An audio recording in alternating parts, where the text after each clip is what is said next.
রাজপুত্ররা, তোমরা শান্ত হয়ে বসে যাও। আমি গভীর অরণ্যে তপস্যা আরম্ভ করব। তোমরা চিৎকার চেঁচামেচি করলে আমার তপস্যায় বিঘ্ন হবে। তোমরা শান্ত হয়ে বসে যাও, আমি তপস্যা আরম্ভ করব।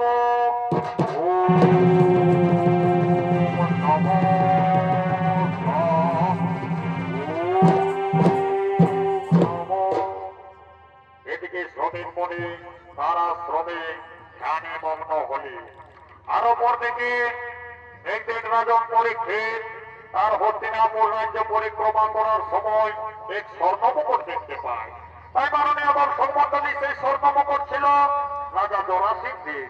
সেই স্বর্ণমুকুটের প্রতি লোভ ছিল পাঞ্চালী দ্রৌপদীর, এবং সেই স্বর্ণমুকুট মহাবলী ভীম জরাসিংহ রাজাকে হত্যা করে এনে দিয়েছিলেন এই হস্তিনাপুরে।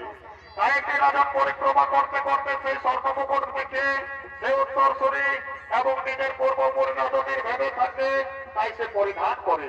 সঙ্গে সঙ্গে তার রাজ্য নষ্ট হয়।